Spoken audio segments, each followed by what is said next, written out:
So, this is my little Venn diagram. Obviously, there's many keys to success in life and in business. You got to have the right plan. You got to have the right staff support. You got to know what you're doing. You got a vision. You got to have organization. And there's a bunch of others.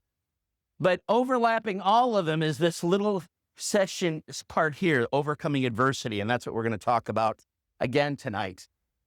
And you've heard the analogy that adversity is the crucible which character is built, and it's the crucible that helps you be successful. And while that might sound cheesy, it also has the benefit of being true. And I'd like you to consider a couple people here. This fella here had asthma. He was very sickly. He went to war. His mother and his wife died in the same day, in the same house, which also happened to be Valentine's Day. He struggled with depression his whole life. He was absolutely hated by the political establishment. He had significant financial struggles. He was even shot while giving a speech. So how did he respond to all of this? Well, because he was sickly, his dad was rich. So his dad built him a gym, and he started working out and working out and working out. He became a boxer, even though he was very sickly and had asthma. So he built himself up to a point where he became a boxer. Then, after his wife and his mother died on the same day, he went to the Dakotas, became a cowboy and a rancher to prove that he could bounce back. Well, after he did that, eventually he came back to New York and remarried a childhood sweetheart, a girl he had a crush on most of his life before he met his first wife. Then he became the first New York City police commissioner. Then, in war, he won the Congressional Medal of Honor. Back then, it did take an act of Congress to get it. It's just called the Medal of Honor now. But it took an act of Congress to get voted on. Then, he became the youngest president in U.S. history, Theodore Roosevelt. A lot of people think it's Kennedy. Kennedy was the youngest elected. He became president because the guy in front of him got assassinated. He won the Nobel Peace Prize. This is a picture of where he got shot. That's the shirt he was wearing. The bullet is still in his lung till the day he died, about 10 years later. He was giving a speech. He got shot, and he finished the speech for another hour. In fact, they renamed his party the Bull Moose Party because he was as strong as a bull moose. So what did this adversity help him accomplish when he was president? He established the national park system. He was the very first progressive. He was antitrust. He drove workers' rights in the U.S., which were appalling before then. Anti-corruption. He had the first African-American in the White House. Even his own party disowned him for that because he had Booker T. Washington into the White House and had lunch with him. And even his own party said, no, it wasn't lunch. They just meant the kitchen, and they had coffee, but they were both standing up. They were trying to spin it. He built the Panama Canal. He rebuilt the Navy. Let's talk about somebody else that's had a crucible of fire. This guy, in 16, he was forced out on his own. In 18, his mom died. In 31, he failed in business. In 32, he ran for state legislature and he lost. In 32, he also lost a job and he couldn't get into law school. In 33, he borrowed a bunch of money to start a business. It failed. It took him 17 years to pay it back. In 34, he ran for state legislature. He actually won because sometimes you get lucky. In 35, he was engaged to be married. His fiancée died. In 36, he had a total and complete and utter nervous breakdown, was institutionalized. In 38, he ran for state legislature. Guess what? He lost. In 40, he sought to become an elector. He lost. In 43, he ran for Congress. He lost. In 46, he ran for Congress. He won. In 48, his party decided they did not want him to run again. In 49, he ran for land officer. He lost. In 54, he ran for Senate. He lost. In 56, he was tapped to be vice president. He lost. In 58, he ran for Senate. He lost again. But in 1860, Abraham Lincoln became the 16th president of the United States. Actually, let's get into this more because I love this guy. There's some really good books out there on Lincoln. There's one that won the Pulitzer Prize written by Carl Sandburg. One of the challenges I left out, just a few of them are, he started the Black Hawk War as a captain. He ended it as a private. He had malaria in 1830 and 1835. He suffered from chronic and clinical depression his entire life. But don't worry, what they did is they gave him these special pills.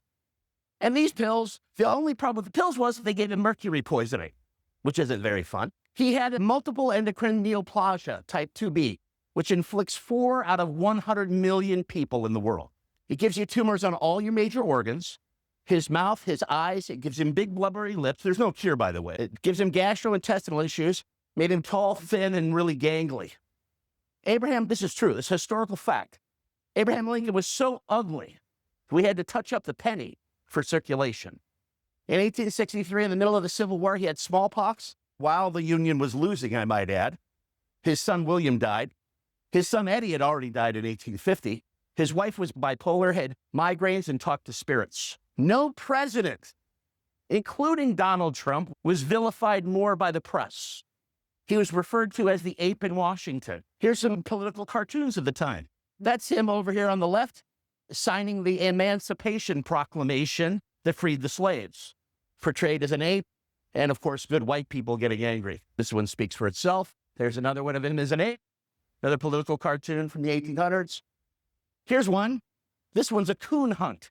He's portrayed as a coon, and we also know what the other thing a coon is. This one portrays him as kind of a satanic figure, trying to keep the Union together and free the slaves. This one, I cut out what this is called at the bottom. It says N-word in the woodpile. That's what this one, which was in the New York Times, I believe the New York Times. And it talks about how this guy's a Republican trying to convince a voter that the Republican platform is slavery is not that important. Freeing the slaves isn't that important, even though the Republican Party was established to abolish slavery. How do you respond to all this? Well, at 23, after losing his job, enlisted in the service in the Black War, Hawk Warren was elected captain. At the age of 24, after his business failed, he rebounded by being appointed postmaster and surveyor. At 27, he was elected to Illinois state legislature.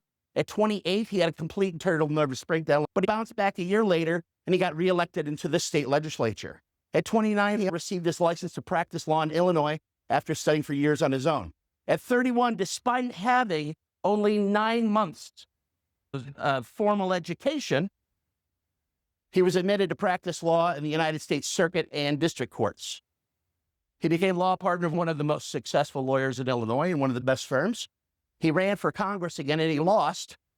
And at 37, he was finally elected to the U.S. Congress, then forced to step down. How did he handle it when he was forced to step down?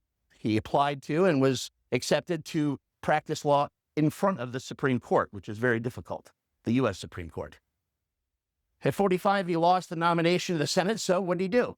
He emerged as a leader of a brand new party that he helped found, the Republican Party that abolished slavery. And at 51, he became president.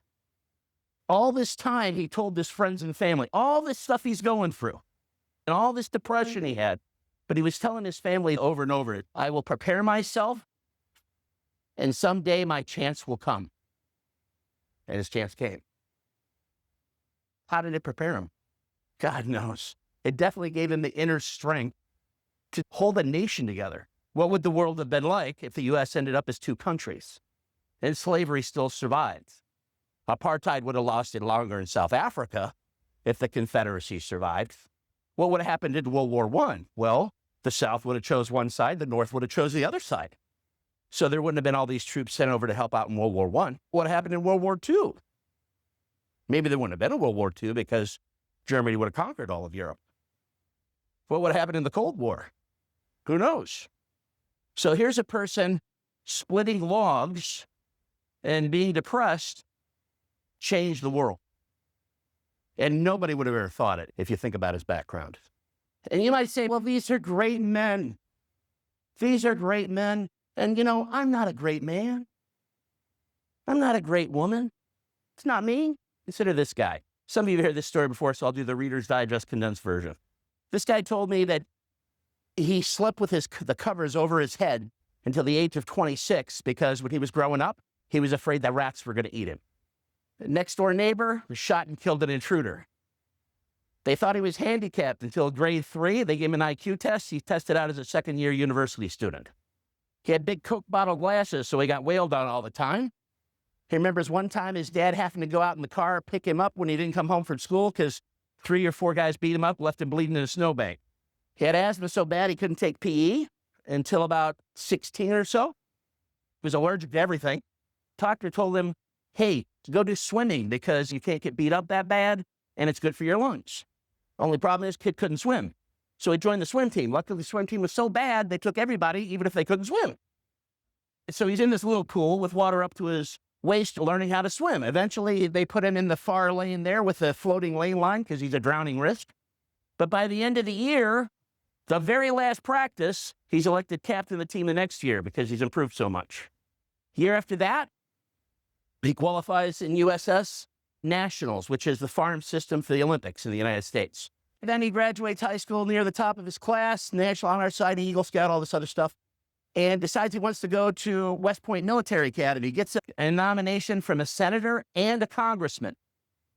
Fails the eye exam. Remember, he's got those Coke bottle glasses? So in about 3 hours, he gets accepted to not best state-funded military institute, which doesn't have the same federal rules. Goes there, has 21 contact hours a semester. He was in sports. He had a job, and he had the military obligations because you're in ROTC, you're training to be an officer. So after about 2 years, runs out of money because the school costs about $40,000 or so a year. His father made about 35 to 40 grand, depending on overtime. So obviously they weren't paying. So he had to take some time off, went back. Then when he graduates at the top in the science departments, there are probably some liberal arts majors that did better than him, but you can't count those people. Regardless of that, ends up in about $140,000 in debt. That's Australian dollars adjusted for inflation. So he pays that off in 1 year because he opens up a business. Pays it off himself. Then he's got a broker that's telling him, hey, get this .com thing. Does it right before it crashes. Loses most of it.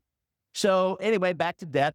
Is successful again, builds it back up, gets sent over to a foreign country to set up operations there, sets that up in the other country from 0 to 31 locations, back to success.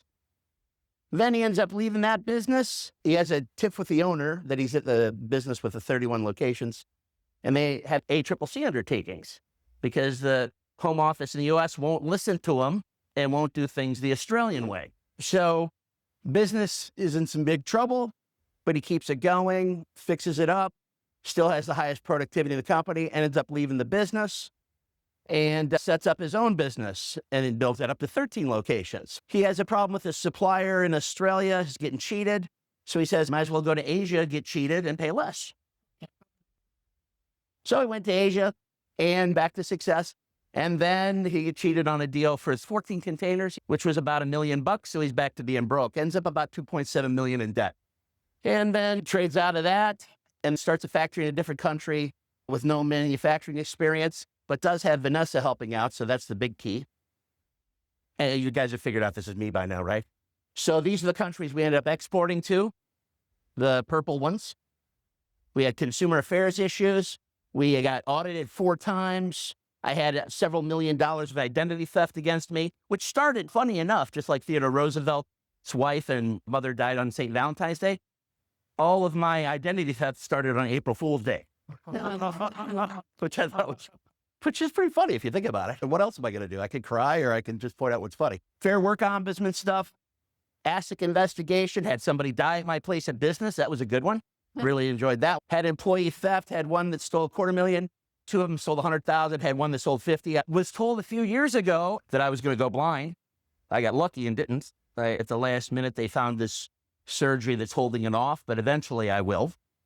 I'm trying to time that to about when I die, so that way I'm not a burden to the family. But I'm supposed to have corneal transplants about a decade ago. Your sister were just going out, I think it's 15 years. It's been a while. So why am I telling you all this stuff? Because I like talking about me? No. In fact, I hate that part. This is a part of the talk that I don't like, so now I can move on to the stuff that's interesting. But the point I'm making is that I'm walking the walk. So when I'm telling you these things, I'm not going to go home, cuddle up under the blanket, suck my thumb, and cry, even though I might feel like it. That's what I'm trying to tell you. There is some stuff in here that I've learned the hard way. Hopefully you'll get some things out of it. Also, I want you to consider money's not the most important thing. I know that because I've had the opportunity to be broke a couple times, then well off. It doesn't hurt. If you got a choice between being poor and being rich, I'd choose rich. But the point is, it is one way to keep score. One of many ways to keep score. And I want to point out that there are more millionaires created during the Great Depression in the United States than any other time in U.S. history. So it's not necessarily the environment that's key to success. If we look at COVID, Asians, you can see how all kinds of people got rich from COVID. The millionaire ranks rose to 3 million. Asia's tied with Europe. Asian millionaires surged 31% to 9.7 trillion, surpassing Europe's 9.5 trillion. In North America, the ranks of the rich rose 17%, and their wealth grew 18% to 10.7 trillion, which is all more than I make in a week, by the way. I have to say that. All right, so let's talk about some keys to success. Again, we went over a whole keys to handling adversity. We've went over 20 or 30 already, but first, to see clearly, and I want to apologize to all the Australians in the room, because you're all Australian, and I want to apologize to the ladies in the room. I'm going to use a baseball analogy. This is Ted Williams, the last guy to hit 400. He got to hit 40% of the time. The last guy, and that was in 1941. He was the last guy to hit 400. Why? Well, they say it's because his eyes were so good. He had super awesome vision that he could see the ball coming at all times. He could actually see the ball even when it's thrown at 90 or 100 miles an hour. So the first step into handling adversity is see where you are, honestly. An honest assessment of the situation. Not a negative one, not a positive one, an honest one. And if you can't do that, maybe get a friend to help you see where you're at. He will be honest with you. Key number 2, keep it in perspective. My mother has this magnet on her refrigerator. It used to say, in 100 years, this won't matter. And then underneath it, it says, it hardly matters now. I look back at all the nights I stayed awake stressing, all the times I lost my temper because I was stressed, all the cheeseburgers I ate to handle the aggression, the stress of the problems I had. And I go, what the hell? Why did I do that? None of this was a big deal. Because in the long run, it's not a big deal. Did you guys ever see the movie Bugsy with Warren Beatty? There's a line in there that I love. Bugsy Siegel started Las Vegas, and it's a mob town. He's a mobster. He started Las Vegas from scratch. And I think it was Sam Rothstein, I think, was getting all over him because they were way over budget building this hotel. They're building this hotel in the desert, and they're saying, come out and gamble in the middle of the desert. Everybody thinks it's a crazy idea. And Bugsy Siegel says this, that he's getting railed on for spending too much money. And Bugsy Siegel says, relax. It's just dirty paper. We'll make more. And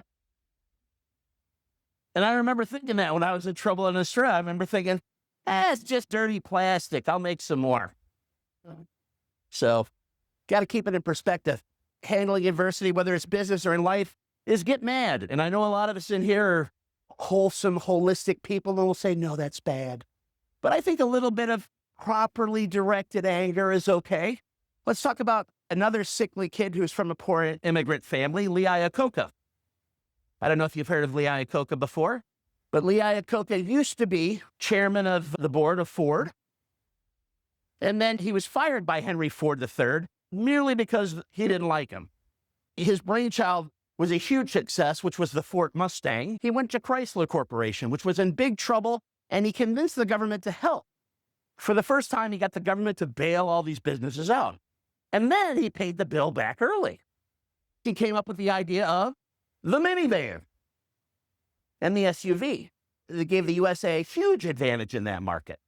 So he talks about his staff, when they were going under, they got mad. His suppliers got mad. His workers got mad. The staff got mad because they knew it was a good business. They knew they could be successful. And so they took that anger, frustration at that problem they were having, and they said, we're going to plow this in the right direction. And they got themselves out of it. Another thing Lee Iacocca talks about, I'm putting this in McQuinleyism words. He says it much more eloquently. I don't remember how he said it, but he talked about don't take or make lame excuses. I told you for like 3 episodes I was going to tell you this story. One day, Lee Iacocca is driving to work. Of course, he has to drive a Chrysler product. He can't drive a Mercedes or whatever if he's the big boss at Chrysler. So he's driving to work, and it's a beautiful day. And he's like, man, I wish I had a convertible and I could put the top down. Chrysler didn't make a convertible at the time. So he got to his office. He brought in his key people. He said, gentlemen, Chrysler's going to go in the convertible business. I want you to come back here in a month and tell me how we're going to start making convertibles. They said, yes, sir. They came back a month later and they said, here's our plan, Mr. Iacocca. We can be producing a convertible at Chrysler Corporation in about 2 years. Lee Iacocca says, well, I appreciate your efforts, gentlemen, but that's far too long. I'm not very happy with that. I'd like to see a lot better result. There's an opportunity here on the market. If we wait for 2 years, we might lose this opportunity. I want it done quicker. Go back, work on this. We're going to meet in 3 days, and you're going to give me a revised plan on how to do this faster. So they say, okay, yes, sir, we'll go. And then they come back, and they say, Mr. Iacocca, oh, this is why you're the big boss, Mr. Iacocca. You're right. We can do it faster. We worked on it. We changed this. We changed that. Chrysler can make a convertible in 18 months. Iacocca says, no. It's way too long. Go back, come up with a plan that I feel good about. I'll see you on Monday. Today's Friday. You have to work the weekend. Discouragement is a lack of vision. And serious, Everhard. I think I've heard her talk about this. Discouragement is a lack of vision. And I'll give you a quick example. Constantinople, 1453. It was the head of the Byzantine Empire. 23 armies tried to take this place. The walls were 6 meters thick. 23 armies had failed. In 1453, Mehmed II of the Ottoman Empire decided he wanted to take it. His father had failed before him, and it did fall. Why did it fall? Well, what happened, the siege was not going well. They were about to leave. Mehmed almost had an uprising on his hands with his soldiers, and they basically almost called off the siege. But one night, the night before they took it, a blood moon appeared. You know what a blood moon is, right? For Christians, a blood moon was a portent of evil, of something horrible is going to happen, a tragedy. For Muslims, for Islam, it is the same thing, a portent of big disaster, but a portent for your enemies, not for you. There was this weird electrical storm over the dome in Constantinople that people started saying was the Holy Spirit leaving the town. 1453, the city fell after 23 other armies failed. Why? Because they didn't have a vision. They're discouraged. Nothing changed. The besieging army was more worn out. They were using cannons. They would blow up these walls that were 6 meters thick, and they were rebuilding them. And what they found was because there was so much rubble, it was harder to get through the walls after they'd been blown up than before they were in place, because the shock waves of the cannons hitting would not crack the walls as much. So it was actually good to blow up the walls. But they didn't have the vision. Key 6, focus on a positive result. I heard a story about a 50-year-old lady who wanted to go to law school. And she was talking to one of her friends. She goes, oh, I'm 58. I want to go to law school. But I'll be 61 when I finish. And her friend said, well, how old will you be in 3 years? And she said, 61. And they said, well, what's the difference? So I think we need to realize, don't focus on the negative, focus on the positive. Realize the path isn't always straight. The Apollo program, Apollo 11, the one that took men to the moon the first time, was on course less than 1% of the time. It was constantly changing course. Success is not a straight line. Or as we talked about in the second master class, no battle plan survives contact with the enemy. You make your plans, you start there, and then you keep adjusting for success. That's something we have to all remember so we don't get discouraged. Realize it's a process. Jeff Bezos was talking to Warren Buffett one time. They asked Warren Buffett, you know, your style of investing is so simple. Why doesn't everybody else do what you do? And Warren Buffett replied this. He said, well, because nobody wants to get rich slowly. I'll be honest. How did I get rich? Slowly. And all of my business failures and stuff is not where I made the money. I made some smart decisions when I was in my 20s and 30s, some smart investments, and that's why I'm in the situation where I don't have to work anymore. Because I lived beneath my means and I understood the rule of 72. It's that simple. It's never too late. Realize others like you have walked the same path. They just did a study on millionaires, and money's not the most important thing, but it doesn't hurt. Philosophies used on making money also help you with other things. 79% of millionaires got no inheritance or debt from their parents. 8 out of 10 of them used the superannuation. Less than 8% of people went to prestigious schools who were millionaires. 62% of them went to government schools. Only 31% of millionaires averaged over $100,000 a year in income. Again, they live beneath their means. 1 out of 3 never made $100,000 a year. 93% use coupons. 94% live less than they make. They average less than $200 a month on a restaurant. 79% of wealthy people made it themselves. It wasn't because they were born to privilege. In fact, that seems to hold people back, being born to privilege. And we have examples of people like J.K. Rowling, you know that story, Betty Nesmith, just normal people. She was the mother of Michael Nesmith in The Monkees, and she was a secretary. And before she was a secretary, she was a freelance artist. She was a typist, but she was a really bad typist. So she concocted this fluid. When you make a mistake, you paint over it. So she made this fluid that she could use to paint over her mistakes at work, so she didn't have to redo the whole thing again. Later on, she sold what she called Mistake Out, later called Whiteout, to Gillette for $47 million in the early 80s. Listen to suggestions. You don't have to always act on them. Some people give you bad suggestions, but listen to suggestions.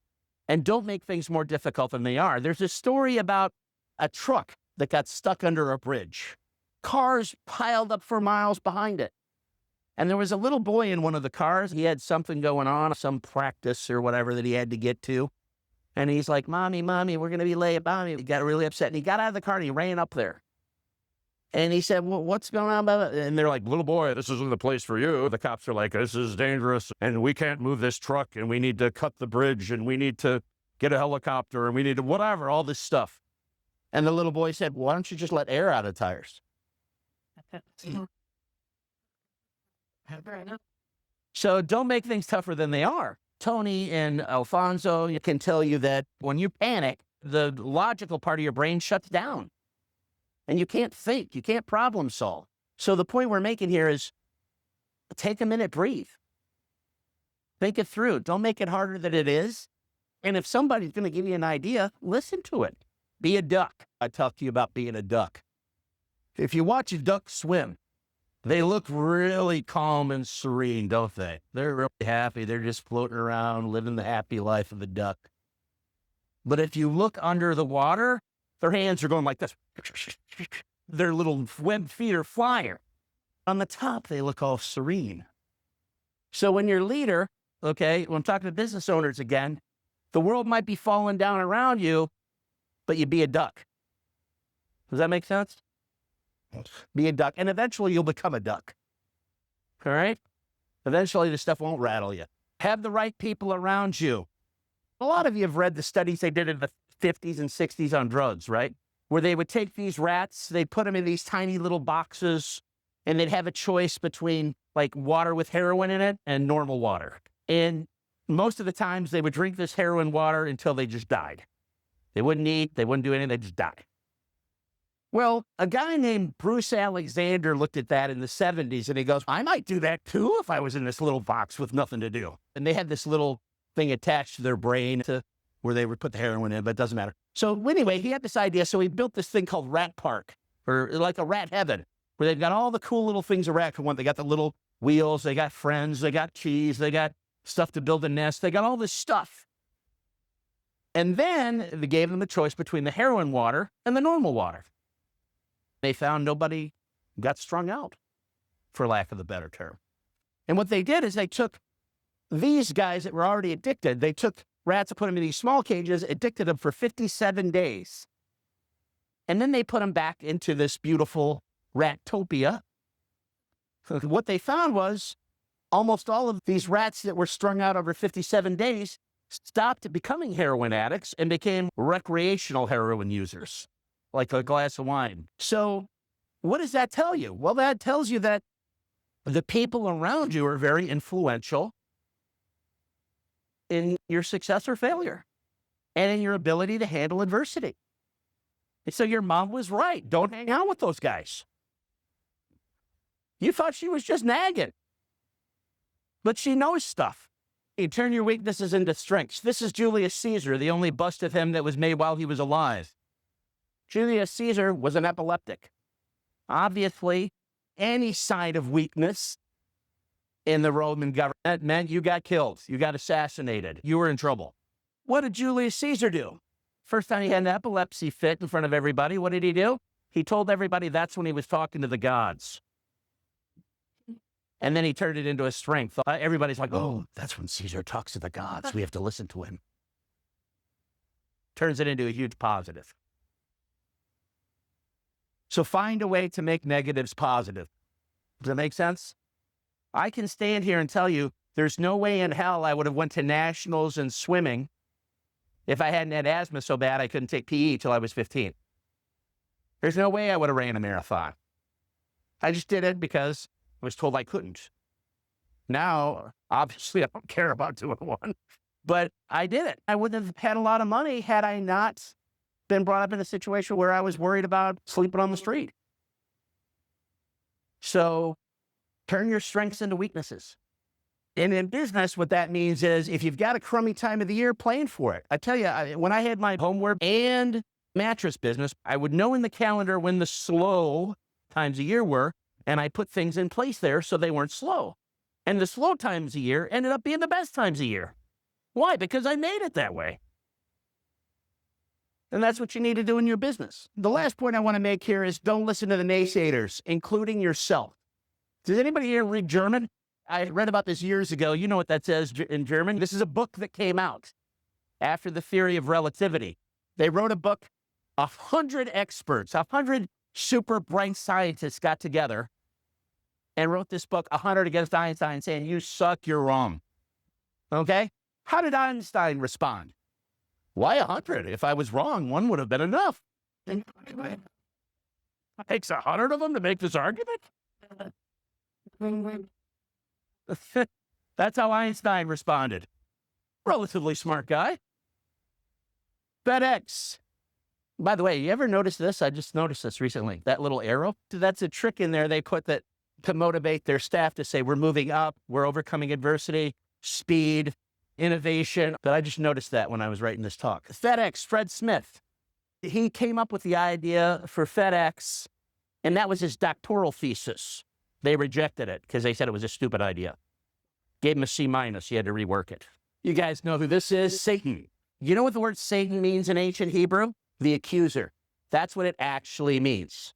Whether you believe in God or not, you have to agree that the Bible has some decent advice in it. Don't commit adultery, don't kill, little things like that. There's some decent advice in there.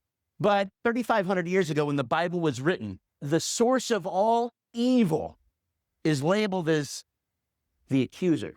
So the accuser is the voice that you hear in your head. 3,500 years ago, the most evil thing ever, the personification of evil, is the voice in your head that's telling you you're not good enough, you're not smart enough, you can't do it. That's the personification of evil. 3,500 years ago, people figured that out. The point is, don't listen to the naysayers. This stuff is not new. That voice has been causing problems a long time, and it'll be causing problems a long time after you're gone. But don't let it cause problems for you. You guys are smarter. Does that make sense? And I just want to leave you with this. There's two kinds of people in the room. There's the kind of people that are going to sit down. We're all going to have adversity. None of us want it, but it's going to happen. They're going to give up. They're going to say, I'm not smart enough. It's too hard. Can't be done. And they're going to give up. And then there's the kind of person that is going to say, well, here we go again. I don't want to deal with this, but I got to find a way to solve this problem. And they're going to figure out how to make it happen. Because they've had the adversity in the past. They draw from their past experience. They know other people have done it, and they know they can handle it, and they can get the results they want. My question as always is, which one are you?